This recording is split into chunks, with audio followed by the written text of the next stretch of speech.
महान राज्य की जय। यह व्रत माघ कृष्ण पक्ष चौथ को किया जाता है।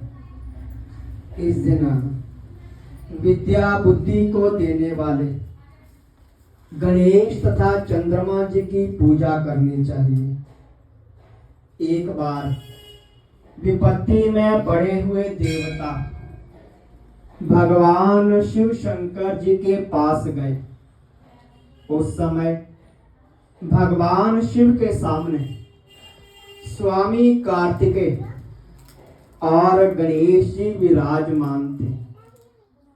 शिव जी भगवान ने दोनों बालकों से पूछा कि तुम दोनों में ऐसा वीर कौन है जो देवताओं के कष्टों को दूर कर सके।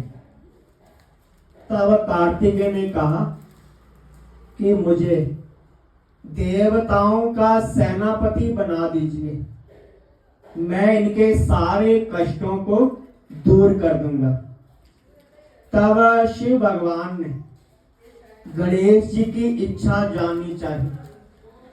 तब गणेश जी ने कहा कि पिताजी, आपकी आज्ञा हो तो मैं बिना सेनापति बने ही सारे संकटों को दूर कर सकता हूं। मुझे बड़ा देवता बनाए या ना बनाए, इसकी मुझे कोई इच्छा नहीं है। यह सुनकर के शिव भगवान ने दोनों लड़कों को पृथ्वी की परिक्रमा करने को कहा और ये शर्त रखी कि जो सबसे पहले पूरी पृथ्वी की परिक्रमा करके वापस आ जाएगा उसे देवताओं का सेनापति बना दिया जाएगा। तो कार्तिकेय जी बड़े गर्व से अपने वाहन मोर पर बैठ करके पृथ्वी की परिक्रमा करने के लिए चल दिए। तो गणेश जी ने समझ लिया कि चूहे पर बैठ करके पूरी पृथ्वी का चक्कर लगाना बड़ा कठिन है। इसलिए उन्होंने एक युक्ति सोची। वे 7 बार अपने माता पिता की परिक्रमा करके बैठ गए।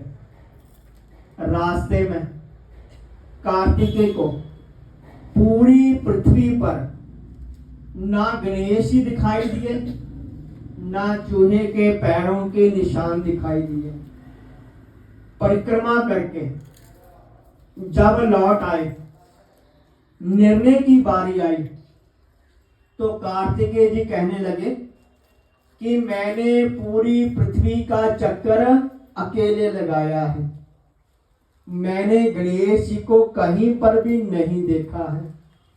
इस पर गणेश जी ने शिव भगवान से कहने लगे कि माता पिता में सारे तीर्थों का वास होता है, इसलिए मैंने आपकी 7 बार परिक्रमा की है। मैंने पृथ्वी की एक नहीं 7 बार परिक्रमा की है। तो गणेश जी की इस बात को सुनकर के सारे देवतागण और कार्तिकेय ने सिर झुका दिया। तब शंकर भगवान जी ने गणेश जी को गले से लगाया और प्रशंसा की, आशीर्वाद दिया कि तीनों लोकों में सबसे पहले तुम्हारी पूजा होगी। तब गणेश जी ने पिता की आज्ञा के अनुसार जाकर के देवताओं का संकट दूर कर दिया। ये शुभ समाचार जान करके भगवान शंकर जी ने आशीर्वाद दिया कि हे गणेश, चौथ के दिन चंद्रमा तुम्हारे मस्तक का ताज बन करके पूरे विश्व को शीतलता प्रदान करेगा। जो स्त्री और पुरुष इस तिथि को तुम्हारा पूजन करेंगे, व्रत करेंगे, चंद्रमा को अर्घ देंगे, उनके सारे कष्ट दूर हो जाएंगे। ऐश्वर्य, पुत्र, सौभाग्य की प्राप्ति होगी। यह सुनकर के देवतागण प्रसन्न होकर के अंतर्धान हो गए।